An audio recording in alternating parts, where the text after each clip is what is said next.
Welcome back to Press Review. Let's start by taking a look at today's front pages in the Middle East.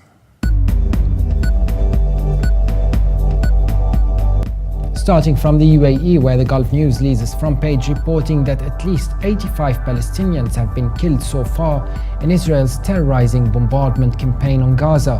But Israel's appetite for war continued to grow yesterday.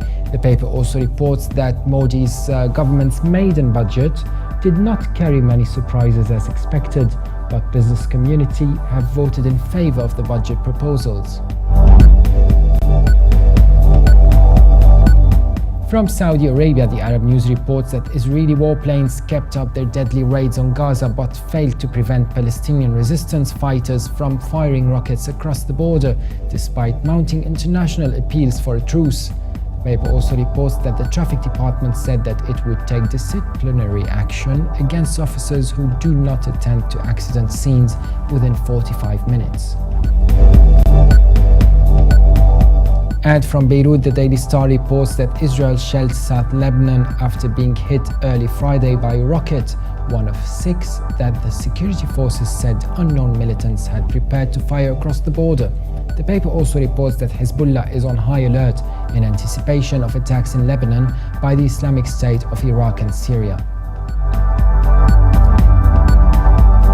The Egypt Independent reports that Sheikh Sabah Al-Ahmed Al-Jaber Sabah, the Emir of Kuwait, said his country would stand by Egypt at this important stage of its history, adding that Egypt has always supported Kuwait and stressed that Egypt's stability and prosperity means to the stability and prosperity of all the Arab countries.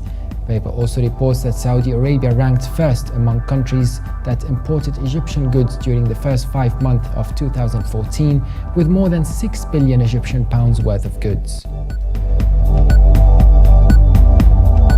Now let's take a look at the top Middle East news from UK papers.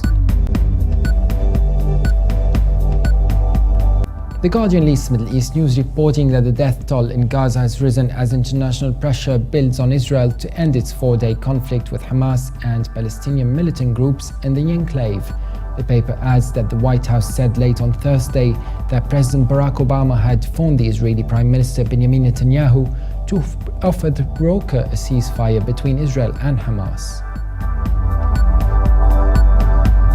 The Independent leads Middle East news also following the Palestine-Israel crisis, reporting that the death toll in Gaza has risen to at least 79 as Israel continues its offensive in the Strip, and rocket fire from Palestinian militants shows no sign of slowing.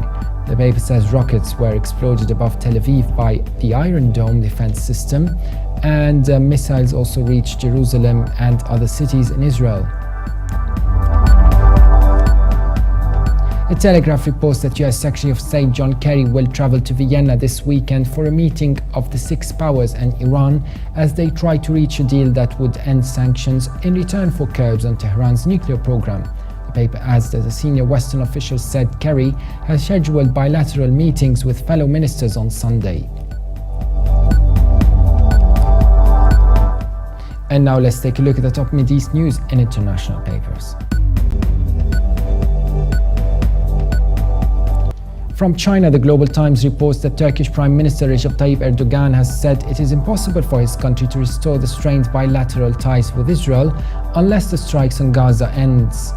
The paper says earlier in the day, Erdogan made phone calls to Palestinian President Mahmoud Abbas and Hamas leader Khalid Mishal as Israeli military continued with its offensive against Gaza targets. And from the US, the International New York Times reports that the Kurdish regional government responded to harsh criticism from Iraq's Prime Minister Nouri Kamal al-Maliki, announcing that its ministers would boycott cabinet meetings, demanding an apology to the Iraqi people and calling on Mr. Maliki to step down. And finally, from Germany, the Deutsche Welle reports that UN Secretary General Ban Ki-moon confirmed the appointment of de Mistura as UN envoy to Syria. The 67-year-old veteran UN diplomat is tasked with mediating a peace agreement between the government of Syrian President Bashar al-Assad and anti-government fighters who have been engaged in war for 3 years. For more updates, visit our website levant.tv. Thanks for watching Press Review. Be sure to join us again on Monday, and bye for now.